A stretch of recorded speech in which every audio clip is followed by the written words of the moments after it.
छोटी बहू की कड़वी बातें। विमला जी बहुत ही इज्जतदार और सरल स्वभाव की औरत थी। गांव में अपने मकान में वह अकेले ही रहती थी।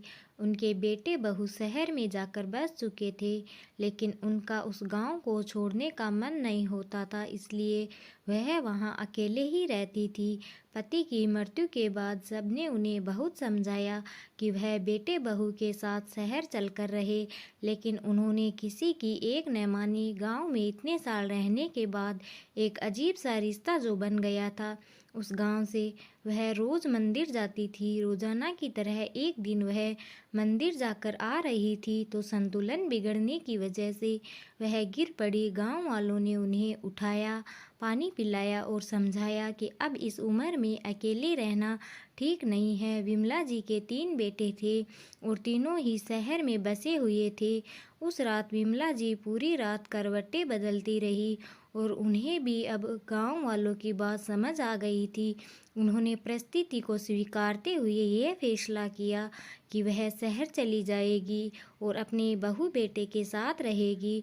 उन्होंने बच्चों को फ़ोन करने का मन बना ही लिया। विमला जी की बड़ी बहू बहुत आज्ञाकारी थी, मंझली बहू मस्त मौला और तीसरी बहू स्वभाव से बहुत कड़वी थी। विमला जी धार्मिक प्रवृत्ति की थी और कभी भी कोई तीज त्योहार आता तो पहले से ही तीनों बहुओं को बता देती थी। बड़ी बहू और मंझली बहू तो बहुत खुशी खुशी व्रत करती थी, लेकिन छोटी बहू कभी भी उनकी बात नहीं मानती थी और कहती कि आप मुझसे व्रत रखवा कर सारे त्योहार का मज़ा किरकिरा कर देती हो। विमला जी को वह एक आंख नहीं भाती थी और वह उसे हमेशा व्रत जप करने के लिए कहती रहती थी कि शायद इसके कुछ पाप धुल जाए। दोनों की किसी न किसी बात पर रोज बहस हो ही जाती थी। तो एक दिन विमला जी को बहुत गुस्सा आया और उन्होंने कहा, तू क्या सोचती है कि बुढ़ापे में मैं तेरा आसरा लूँगी, मर जाऊँगी पर तेरे पास कभी नहीं आऊँगी। विमला जी ने बड़ी आस के साथ सबसे पहला फ़ोन अपनी बड़ी बहू को लगाया और बोली, मैं गिर गई हूँ और आजकल ऐसा कई बार हो गया है, तो मैं सोच रही थी कि तुम्हारे पास आ जाऊँ।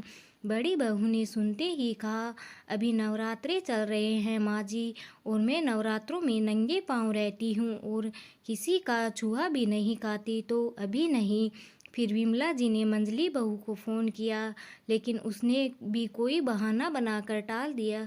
जब बड़ी और मंझली बहू ने ऐसा जवाब दे दिया तो फिर छोटी बहू से क्या उम्मीद लगानी, वो तो पहले से ही स्वभाव की कड़वी है।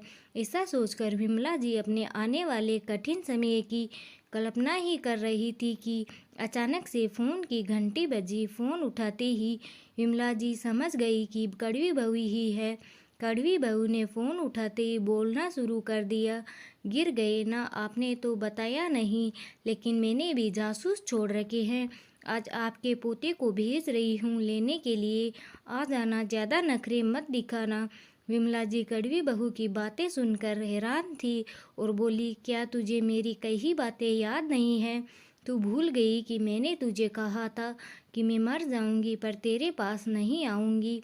हाँ हाँ, सब याद है, भूलूंगी नहीं कभी आपके कहे हुए वो शब्द। लेकिन आप मुझे नहीं जानते, मैंने तभी यह व्रत लिया था कि इस बुढ़िया को मरने नहीं देना, और आज से मेरा व्रत शुरू हो गया है। कड़वी बहू की बातें सुनकर विमला जी की आंखों में पानी आ गया। कहानी अच्छी लगे तो लाइक कमेंट करके ज़रूर बताएं। धन्यवाद।